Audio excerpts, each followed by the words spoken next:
NEET പരീക്ഷാ ക്രമക്കേടിൽ national testing ഏജൻസിക്കെതിരെ പ്രസ്താവന ഇറക്കി all India save education committee. 22 ലക്ഷം വിദ്യാർത്ഥികളുടെ ഭാവിയെ തുലാസിലാക്കിയ നാഷണൽ ടെസ്റ്റിംഗ് ഏജൻസിയുടെ പരീക്ഷാ ക്രമക്കേടുകൾ തുടരുകയാണ്.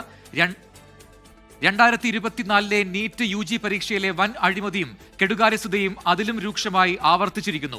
മെയ് ആദ്യവാരം നടന്ന നീറ്റ് പരീക്ഷയ്ക്ക് മാസങ്ങൾ മുൻപേ തന്നെ സമൂഹ മാധ്യമങ്ങളിൽ ചോദ്യപേപ്പർ പ്രചരിച്ചിരുന്നെങ്കിലും അത് തിരിച്ചറിയാനോ നടപടികൾ സ്വീകരിക്കാനോ ഏജൻസിക്ക് കഴിഞ്ഞില്ല.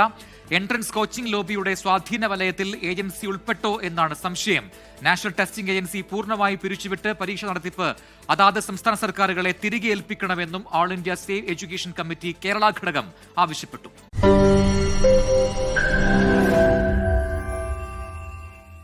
ലോകത്തെവിടെയായാലും ഏത് സമയത്തും 24 വാർത്തകളും ഓഗ്മെന്റഡ് റിയാലിറ്റി പാക്കേജുകളും എക്സ്പ്ലെയിനറുകളും വിശദമായി കാണാൻ ഞങ്ങളുടെ യൂട്യൂബ് ചാനൽ നിങ്ങൾക്ക് സബ്സ്ക്രൈബ് ചെയ്യാം.